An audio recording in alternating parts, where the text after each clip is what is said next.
The transport ship Peaceful Dawn drifted through the asteroid field like a speck of dust in a cosmic storm. Captain Elena Vasquez watched the navigation display with growing concern as they approached the quarantine zone. Behind her, the diplomatic missions members sat in tense silence, their faces pale under the artificial lighting. "Captain, we're receiving multiple warning broadcasts," reported Lieutenant Chen from the communications station. 37 different alien languages, all saying the same thing: turn back immediately. Elena nodded grimly. She had expected this. Planet Dracaris 7 had been off-limits to all galactic civilization for over 3,000 years. The warnings weren't just suggestions, they were desperate pleas from species who had learned the hard way what lived on that world. Ambassador Marcus Webb shifted uncomfortably in his seat, his weathered hands gripping the armrests. "Captain, perhaps we should reconsider. The Galactic Council was very clear about the risks." "The Galactic Council was also clear about the mission," Elena replied firmly. "First contact with the Dracorian Empire is our only chance to prevent the war. If we don't establish diplomatic relations, billions will die." Dr. Sarah Chen, the mission's xenobiologist, looked up from her tablet.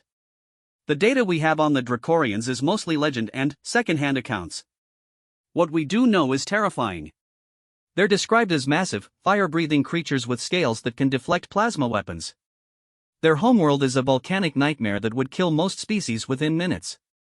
And, yet," Elena said, "they've remained neutral in every galactic conflict for millennia. If we can convince them to mediate between the Terran Federation and the Zephyrian Empire, we might actually achieve peace." The ship's AI announced their approach to the planetary defense grid. Elena had expected automated weapons or energy shields, but what they found was far more unsettling. Massive skeletal remains of warships from dozens of different species floated in orbit around the planet. Some were recent, their metal still gleaming. Others were ancient, covered in cosmic dust and slowly decaying. "My God," whispered Dr. Chen. "Those ships, they're from every major spacefaring civilization in the galaxy. Look, there's a crystalline collective vessel, an Aquarian deep space explorer, even what looks like a Synthoid dreadnought." Lieutenant Chen's voice cracked as he read the sensor data. "Captain, I'm detecting life signs on some of these wrecks. Faint, but definitely alive. They've been trapped up here for, some of these readings suggest centuries." The implications hit everyone simultaneously. The Dracorians didn't just kill intruders, they kept them alive as a warning to others. Elena felt a chill run down her spine, but she pressed forward.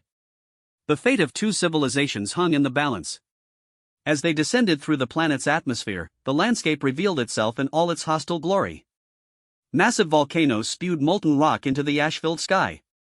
Rivers of lava carved glowing paths across the blackened surface. The air itself seemed to shimmer with deadly heat. "Life support is working overtime," reported the ship's engineer. "The external temperature is over 800 degrees Celsius.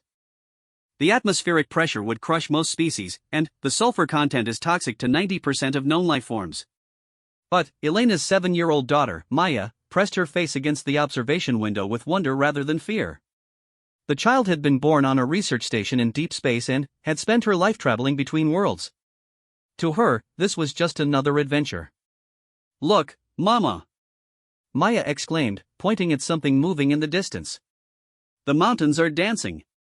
Elena followed her daughter's gaze and felt her heart stop. Those weren't mountains. They were creatures, impossibly massive beings that rose from the lava fields like living volcanoes. Their scales gleamed like molten metal, and, when they moved, the ground shook for kilometers in every direction. "Dragons," Dr. Chen whispered, her scientific instruments going wild. Actual dragons. The legends were true. One of the creatures turned its massive head toward their ship, and Elena saw intelligence in those burning eyes. Ancient, alien intelligence that had watched civilizations rise and fall across the galaxy.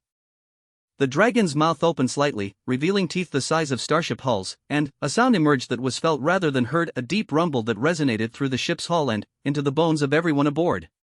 "It's trying to communicate," Lieutenant Chen said, his fingers flying over the translation matrix. "But, the language, it's older than any database we have. The linguistic patterns don't match anything in galactic records." The dragon began moving toward them, each step causing minor earthquakes. Other dragons emerged from the volcanic landscape, their attention focused on the small human ship. Elena realized with growing terror that they were completely surrounded. "Captain," Ambassador Webb said, his voice barely a whisper, "I don't think they're just curious. Look at their posture, they're hunting us." Elena's military training kicked in. She could see the tactical situation clearly. The dragons were positioning themselves to prevent any escape. Their ship's weapons would be useless against creatures that swam in molten lava. Even their fastest engines couldn't outrun beings that could leap between mountain peaks. But then, Maya did something that changed everything. She placed her small hand against the observation window and began humming a lullaby, the same one Elena had sung to her every night since she was a baby. The sound was soft, innocent, completely out of place in this world of fire and death. The massive dragon stopped mid-step. Its burning eyes focused on the tiny human child, and, for a moment that stretched into eternity, predator and prey regarded each other across an impossible gulf of space and evolution. The dragon's expression changed. The hunting posture relaxed, replaced by something Elena had never expected to see in those ancient eyes: curiosity. The creature lowered its massive head, bringing one eye level with the ship's observation deck. Maya continued humming, unaware that she was performing for an audience of beings that had inspired terror across the galaxy for millennia. Elena realized they were witnessing something unprecedented. For the first time in recorded history, the dragons of Dracaris 7 were showing interest rather than hostility toward visitors. And it was all because of a 7-year-old girl's lullaby. "Mama," Maya said softly, "I think they're sad. They look lonely." Elena looked into the dragon's burning gaze and saw something that made her reconsider everything she thought she knew about these legendary creatures. Behind the power and the ancient wisdom, she glimpsed a profound isolation. These beings had lived for thousands of years, watching other species fear and flee from them. They had become prisoners of their own reputation, cut off from the greater galactic community by terror and misunderstanding. The realization hit her like a physical blow. The dragons weren't monsters, they were refugees, exiled to this volcanic world by the fear of others. And, now, for the first time in millennia, a human child was showing them something they had almost forgotten existed: innocent acceptance. As the massive creature continued to study Maya through the window, Elena began to understand that their mission had just become far more complex and far more important than anyone had imagined. They weren't just here to prevent a war. They were about to bridge a gap that had existed since before recorded history began. The dragon made a sound that the translation matrix identified as something between a question and a greeting. Maya responded by placing both hands against the window and smiling. The creature's massive head tilted slightly, and Elena swore she saw the beginnings of what might have been a smile in return. That was the moment everything changed. That was the moment the universe's most feared predators encountered something they had never faced before: a human child who saw them not as monsters, but simply as fellow beings deserving of kindness and understanding. The enormous dragon's response to Maya's smile sent shockwaves through the diplomatic mission. Dr. Chen frantically adjusted her instruments as the creature began producing complex vocalizations that registered across multiple frequency ranges simultaneously. "Captain, this is incredible," she reported, her voice trembling with excitement.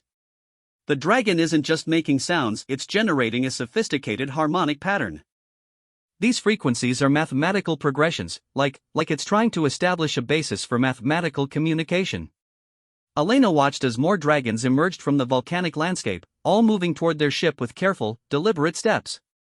But their body language had completely changed from the hunting posture they had displayed earlier. Now they approached like curious scientists examining an unexpected phenomenon. Maya continued her interaction with the first dragon, completely unaware of the historic nature of what was happening. She had begun tracing patterns on the window with her finger, simple geometric shapes that the dragon seemed to follow with intense interest. "Look, Mama," Maya said, drawing a circle, then a triangle, then a square. "He's learning." The dragon's massive head moved closer to the window, and Elena could see that the creature was indeed studying Maya's drawings intently. When the child completed a pentagon, the dragon did something that made everyone on the ship freeze in amazement. It extended one massive claw and carefully traced the same shape in the hardened lava beneath their ship. The precision was extraordinary, each line perfect, each angle exact, despite the claw being larger than their entire landing craft. "It's mimicking her," Ambassador Webb whispered. "A creature that size, that powerful, and it's taking instruction from a 7-year-old child." Lieutenant Chen suddenly straightened at his communication station. "Captain, I'm receiving transmissions from orbit. The ship's in the debris field, they're trying to warn us. Apparently, this behavior is completely unprecedented. Some of these crews have been trapped up there for decades, and they've never seen the dragons show interest in peaceful communication. Dr. Chen was recording everything on her instruments, her scientific excitement barely contained. Elena, do you realize what's happening here? These creatures have apparently been waiting for someone who could approach them without preconceived fear or aggression. Every previous contact attempt has been made by military forces or highly armed exploration teams. But, Maya, she has no context for fear. To her, they're just very large potential friends. The dragon studying Maya suddenly made a series of low, rumbling sounds. The ship's translation matrix worked furiously, finally, producing a rough interpretation. Small one, teaches, patience, forgotten, long time. Elena felt her breath catch. They were communicating. After 3,000 years of isolation, the dragons were actually communicating with humans. Maya clapped her hands together in delight when she heard the translated words. You can talk. Mama, he can talk. What's your name? The dragon's massive eye blinked slowly, and Elena could see intelligence processing this simple question. The creature made another series of sounds, more complex this time. The translation came through as, name, concept, old. This one is Keeper of the Ancient Fire. But, small one may choose easier sounds. Without hesitation, Maya announced, I'll call you Flare. Do you like that name? The dragon that had introduced itself as Keeper of the Ancient Fire considered this for a long moment. Then, incredibly, it nodded its massive head in what appeared to be acceptance. The simple gesture caused a minor earthquake, but, to Maya, it was just confirmation that she had made a new friend. Other dragons had gathered around their ship, forming a protective circle rather than a threatening one. Each was unique, some had scales that seemed to contain actual fire, others appeared to be made of living metal, and one in the distance seemed to shimmer between physical states, as if it existed partially in another dimension. Dr. Chen's readings were off the charts. Captain, these beings aren't just large reptiles. They're generating energy signatures I can't classify. Some appear to be manipulating matter at the quantum level. Others seem to be interfacing with dimensional space. We're not just dealing with advanced aliens, we're dealing with beings that operate on physical principles we haven't even discovered yet. Flare made another series of sounds, directed not at Maya but at the adults on the ship. The translation was more formal. Leaders of the small ones, why do you bring the young firemind to the place of endings? Ambassador Webb stepped forward, though he remained well back from the window. Keeper of the Ancient Fire, we come seeking communication between our peoples. The galaxy faces a great war, and we hoped your ancient wisdom might help us find peace. The dragon's response was immediate and carried a tone of deep sadness. Peace, we remember this concept. Once, we too sought to join the great conversation among the stars. But, fear makes others see only the fire, not the mind that tends it. Maya looked up at her mother with confusion. Mama, why is Flare sad? Did someone hurt his feelings? Elena knelt beside her daughter, struggling to find age-appropriate words for a situation that was reshaping galactic history. Sometimes, sweetheart, when people are very different from each other, they have trouble becoming friends. Flare and his family have been waiting a very long time for someone to try to be their friend. The child's expression shifted to one of determination that Elena recognized all too well. Maya had inherited her mother's stubborn streak when it came to helping others. Well, that's silly. Just because someone is big doesn't mean they can't be nice. Daddy's really tall, but he gives the best hugs. Flare's massive head tilted at this declaration, and he made what sounded almost like a questioning rumble. Maya interpreted this correctly. You want to know about hugs? They're when people who care about each other hold each other close to show love. The dragon's response surprised everyone. Using one massive claw with extraordinary delicacy, he gently touched the hull of their ship just outside the window where Maya stood. The gesture was unmistakably meant to be as close to a hug as was physically possible between beings of such different sizes. Maya pressed both hands against the window at the point where Flare's claw touched the hull. I can feel your hug, she announced happily. You have a warm heart, even if you're really big and scary looking. Dr. Chen was frantically recording every interaction. Elena, this is unprecedented in xenobiological history. We're watching a child break down barriers that have existed for millennia through pure emotional intelligence. She's treating this first contact scenario like a playground interaction. Lieutenant Chen interrupted with urgent news from his communications station. Captain, we're receiving transmissions from multiple sources. The trapped ships in orbit are reporting that dragons across the planet are converging on our location. But they're not moving aggressively, they appear to be coming to observe. Elena looked out at the gathering crowd of massive creatures and realized they were witnessing something that hadn't happened in recorded galactic history. The dragons were holding what appeared to be a planetary council meeting, and it was all because a 7-year-old human child had treated their most feared representative as a potential friend. Flair spoke again, this time addressing the gathering of his fellow dragons. His words were too complex for the translation matrix to handle completely, but fragments came through. Small one shows, ancient way, before the fear time, remember when others came in peace. One of the other dragons, this one with scales that seemed to contain swirling galaxies, approached and added its voice to the conversation. The translation was clearer, the fire mind speaks truth without walls. Perhaps, the long isolation ends today. Maya waved at the new dragon. Hi. Are you Flair's friend? I'm Maya. The galaxy-scaled dragon's response sent ripples of amazement through both the human crew and the assembled dragons. Greetings, small firemind Maya. This one was the keeper of starzones. Your friend Flair speaks truly. We had forgotten the joy of simple greeting. Elena realized that they had stumbled onto something far more significant than a diplomatic contact. They were witnessing the end of a self-imposed exile that had lasted for thousands of years. And it was happening because her daughter had simply treated the universe's most feared beings with the same innocent kindness she showed to everyone she met. The galaxy was about to change forever, and a 7-year-old girl was leading the way. As the planetary council of dragons continued to gather, their conversations created harmonic frequencies that resonated through the ship's hull like a symphony of ancient voices.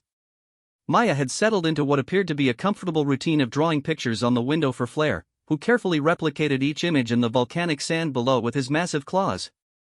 Dr. Chen was beside herself with excitement as her instruments recorded unprecedented data. Elena, these harmonics aren't just communication, they're sharing memories. The dragons appear to have some form of collective consciousness that allows them to share experiences directly. The revelation became clear when Flair suddenly stiffened and looked toward the horizon. Following his gaze, Elena saw something that made her blood run cold. In the distance, barely visible through the heat shimmer, lay the twisted wreckage of what had once been a magnificent city. The architecture was unlike anything in current galactic civilization, graceful spires and flowing bridges that seemed to grow from the landscape rather than being built upon it. Flair, Maya asked, noticing her friend's change in mood, what's that place? It looks broken.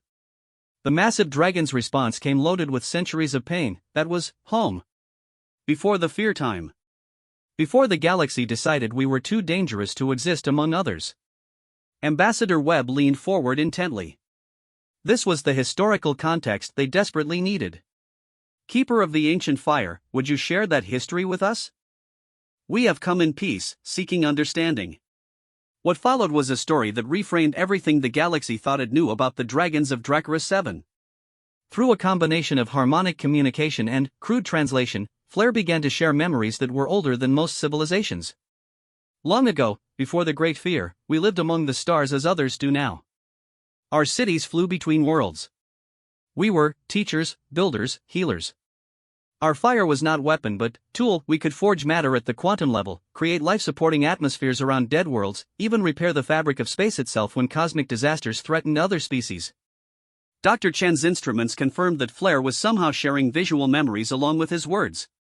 Her screens showed images of magnificent crystalline cities floating through space, dragons working alongside thousands of different alien species, cosmic engineering projects that dwarfed anything in current galactic civilization. You were explorers, Elena breathed, understanding flooding through her. You were the galaxy's first spacefaring civilization. More than explorers, corrected the dragon that had introduced itself as keeper of starzones. We were nurturers. When new species achieved space travel, we helped them. When worlds were threatened by cosmic disasters, we intervened. For millions of years, we were the galaxy's, what is your word, guardians? Maya looked up from her drawing, a crude but recognizable picture of a dragon and a little girl holding hands. What happened? Why did everyone become afraid? The silence that followed was profound. Every dragon in the gathering seemed to share the same painful memory. Finally, Flair spoke again, his mental voice heavy with ancient sorrow. There was a war. Not between us and others, but between two younger species who had learned to make weapons that could destroy entire star systems. We tried to intervene, to stop the destruction before it spread. But, our intervention, it was misunderstood. The memory sharing intensified, and Dr. Chen's screen showed images of cosmic destruction on an unimaginable scale. Entire solar systems reduced to debris fields. Billions of lives lost in moments. In stopping the weapons, we had to unmake them. The process required us to appear as we truly are, beings of living energy and matter. To the survivors, who saw us emerge from the destruction wreathed in cosmic fire, we appeared to be the destroyers rather than the saviors. Elena felt sick as the implications became clear. The galaxy blamed you for the war. Fear is easier than understanding, added another dragon, this one with scales that seemed to shift through the entire electromagnetic spectrum. The survivors told stories. We became the monsters in their legends. Other species began to see us as cosmic destroyers who might turn on them at any moment. So you exiled yourselves here, Ambassador Webb said softly. You withdrew from galactic civilization to protect others from their own fear of you. We thought, perhaps time would heal the misunderstanding. Perhaps eventually, other species would be ready to see us as we truly are. But, instead, the fear grew. Stories became legends. Legends became warnings. Ships that came here came armed for war, not conversation. Maya had been listening with the focused attention that children sometimes show when adults are discussing something important they don't fully understand. Now she spoke up with the clarity that only comes from innocent observation. That's really sad, she said simply. You've been alone for so long just because people were scared of you. But, you're not scary at all. You're just really big and really smart and really lonely. The emotional impact of this simple assessment on the assembled dragons was visible even to the humans. Several of the massive creatures made sounds that the translation matrix identified as expressions of grief and gratitude combined. Flair's response was directed specifically to Maya, small firemind, you see clearly what others could not. We are indeed lonely. We have watched civilizations rise and fall from afar, always hoping that someday, someone would come in peace rather than fear. Well, I'm here now, Maya announced with the absolute confidence of a 7-year-old making a promise. And, I'm not scared of you. Mama says the best way to make friends is to be kind and share things. Do you want to share something with me? Elena watched in amazement as Flair actually seemed to consider this question seriously. Finally, he made a decision that would change the course of galactic history. Yes, small one. We would like to share with you the greatest gift we can offer, the truth of who we really are. What happened next defied every law of physics Elena thought she understood. Flair and the other dragons began to change, their massive forms becoming translucent, revealing the energy beings that existed within the physical shells. They were creatures of living light and cosmic fire, but not destructive flame, nurturing energy that sang with the harmony of creation itself. Maya clapped her hands in delight. You're beautiful. You're like living stars. Dr. Chen was recording frantically, tears streaming down her face as she realized they were witnessing beings that existed on a level of reality that current science could barely comprehend. These weren't just aliens, they were cosmic forces that had chosen to limit themselves to physical forms so they could interact with younger species safely. This is why others feared us, Flair explained, his true form radiating warmth that could be felt even through the ship's hull. They saw the power but not the love that guides it. They saw the cosmic fire but not the care that tends it. Elena understood now why the dragons had been so careful in their interactions. These beings could literally reshape reality with their thoughts, but they had spent millions of years learning to control that power so they could help rather than harm other life forms. Maya, Elena said softly, do you understand how special this is? Flair and his friends are showing us something they've never shown anyone before. Maya nodded seriously, then did something that no adult would have had the courage to do. She pressed her face against the window and kissed the glass where Flair's energy form was closest. The effect was immediate and profound. Every dragon in the gathering suddenly blazed brighter, their energy forms pulsing with what could only be described as joy. For the first time in 3,000 years, they had received an act of pure affection from another sentient being. Elena realized that they weren't just witnessing first contact anymore. They were witnessing the healing of a wound that had festered across the galaxy for millennia. And, her daughter, a 7-year-old girl with an unlimited capacity for love, was leading the way toward a future nobody had dared to imagine. Maya's simple kiss against the window created a cascade of changes that rippled across the planet and beyond. The dragon's energy forms pulsed with renewed brightness, and, for the first time in millennia, they began to sing together, not the mournful harmonies they had maintained for centuries, but something new, filled with hope and wonder. Dr. Chen was frantically trying to record and understand what her instruments were detecting. "Elena, this is extraordinary. The harmonic frequencies they're generating are actually healing the planet's ecosystem. Look at the readings. Vegetation is beginning to grow in areas that have been barren volcanic wasteland for thousands of years." Through the observation window, they could see the miraculous changes happening in real time. Where the dragon's combined energy touched the scorched earth, new life began to emerge. Plants unlike anything in the galactic databases sprouted from cooling lava flows. Water began to bubble up from underground springs that hadn't flowed since the dragon's self-imposed exile began. They were terraformers, Elena realized with growing amazement. That's what they meant about creating life-supporting atmospheres. They weren't just guardians, they were cosmic gardeners, nurturing life wherever they went. Flair's energy form shifted closer to the window where Maya continued to trace pictures with her finger. Small firemind Maya speaks truth with her actions. We had forgotten the joy of creation without fear. Your simple acceptance reminds us of our purpose. The Keeper of Starsongs added their voice to the conversation, their words carrying harmonics that the ship's translation matrix rendered as pure emotion alongside meaning. For 3,000 cycles, we have tended only to the maintenance of isolation. We forgot that life must grow to have meaning. The small one teaches us to remember. Maya had moved on to drawing what appeared to be a stick figure family, herself, her parents, and several very large figures that were obviously meant to represent dragons. "Flair, when this is all better, can you come visit Earth? Mama says we have beautiful gardens there, and I think you'd like them." The innocent question touched on something that none of the adults had yet dared to address, the practical implications of reconnecting the dragons with galactic civilization. Ambassador Webb stepped forward, his diplomatic training finally finding solid ground in this unprecedented situation. "Keeper of the Ancient Fire, the child speaks of something we had hoped to discuss. The galaxy has changed much since your withdrawal. Humanity and many other species have formed alliances based on cooperation rather than conquest. Perhaps it is time to consider ending your isolation." The response came not from one dragon but from all of them simultaneously, their combined voices creating a harmony that resonated through every molecule of the ship. "The galaxy still knows us only through fear stories. How can trust be rebuilt when legend has made us into monsters?" Elena found herself speaking before she fully realized what she was saying. The same way Maya just did it. One person at a time, one act of kindness at a time. Legends can be changed, but only through new stories. Lieutenant Chen suddenly looked up from his communication station with excitement and concern mixed in his expression. "Captain, we're receiving transmissions from the ships in orbit. They're reporting that dragons from across the planet are leaving." The implications hit everyone simultaneously. Flair confirmed their fears and hopes. Others of our kind have heard the song of change. They travel now to worlds where they once served as guardians. If this new understanding is real, if fear can truly be overcome, then perhaps old bonds can be renewed. Dr. Chen's hands flew across her instruments as she tracked energy signatures lifting off from distant continents. "Elena, I'm reading massive displacement events all across the planet.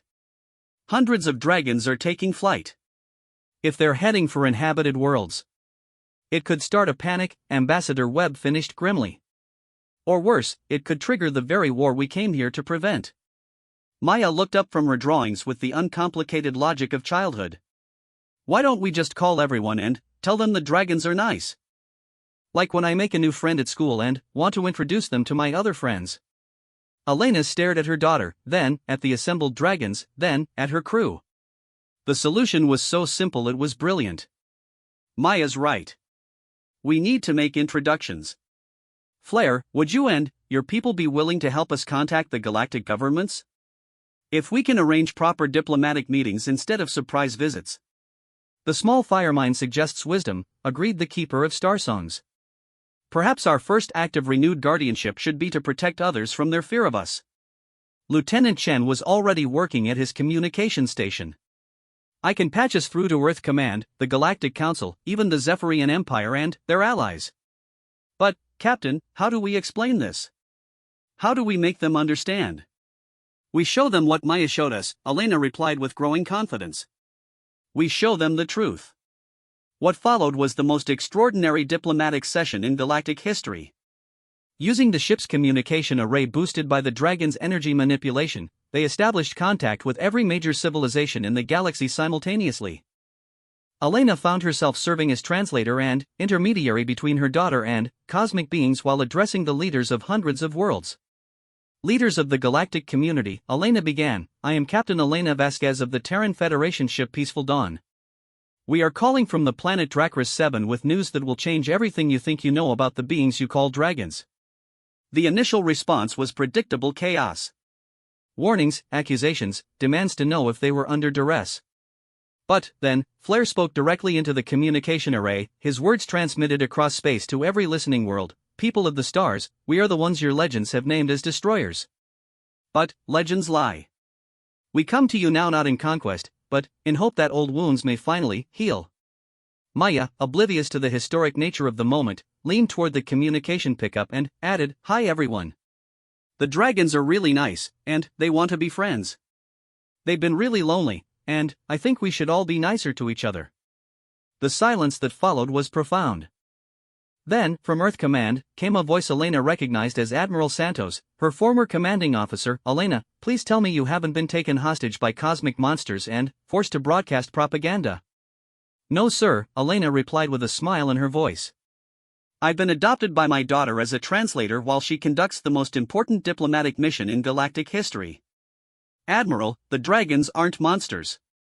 They never were. They're healers, builders, protectors who withdrew from the galaxy because we were too afraid to see them as they really are. Flair's energy form moved closer to the communication array. Admiral Santos of Earth, I know this is difficult to accept. Your species has courage, but even courage can be overwhelmed by ancient fears. Perhaps a demonstration would help. What kind of demonstration? Came the cautious reply. We offer healing to your worlds. The Terran colony of New Geneva has suffered ecological collapse due to industrial poisoning. The Aquarian homeworld struggles with volcanic activity that threatens their coral cities. The Crystalline Collective has 17 worlds facing atmospheric degradation. We offer to repair these damages as a gesture of renewed friendship. Dr. Chen looked up from her instruments with amazement. Elena, they're already doing it. I'm detecting energy beams leaving Dracris 7, targeting the exact worlds Flair mentioned. Somehow, they're able to project their healing abilities across interstellar distances. The communication channels erupted with reports from across the galaxy. New Geneva's poisoned oceans were clearing. The Aquarian homeworld's volcanoes were stabilizing. Crystalline worlds were reporting atmospheric normalization. The dragons weren't just offering help, they were already providing it. Maya clapped her hands in delight. See? I told you they were nice. Flair, you're the best friend ever. Flair's response carried a warmth that transcended species barriers, and you, small firemine Maya, have given us the greatest gift possible, the chance to be ourselves again. To serve as guardians rather than hide as exiles. From across the galaxy came a new voice, one that Elena recognized as belonging to the Zephyrian Empress. If what we are witnessing is real, if the dragons truly offer healing rather than destruction, then, perhaps the wars my people have planned are unnecessary. We had thought ourselves strong enough to conquer the galaxy, but strength without wisdom is meaningless. Ambassador Webb stepped forward with the diplomatic opportunity of several lifetimes. Your Majesty, perhaps this moment offers something better than conquest, the chance for all our species to learn from beings who have seen civilizations rise and fall for millions of years. The Empress speaks wisdom, added Flair. We have watched many species make the same mistakes across the eons. War brings only sorrow. But cooperation, understanding, growth, these bring joy that echoes across the cosmos.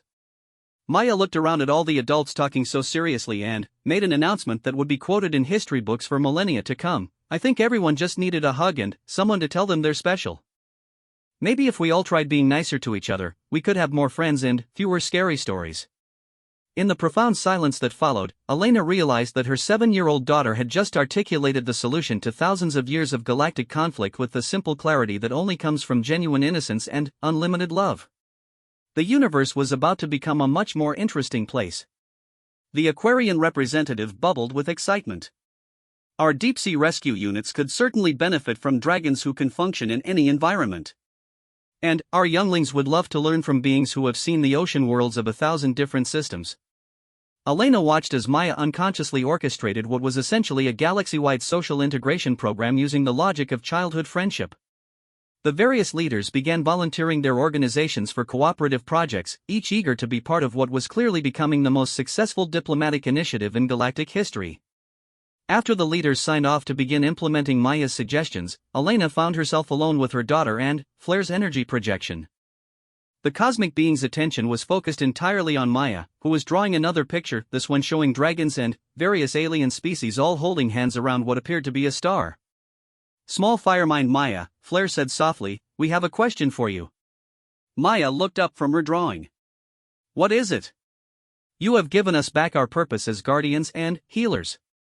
You have shown the galaxy that we are not monsters but friends. What gift can we give you in return?" Maya considered this with the same serious attention she gave to all important questions. Finally, she smiled with the radiant joy that had started this whole transformation.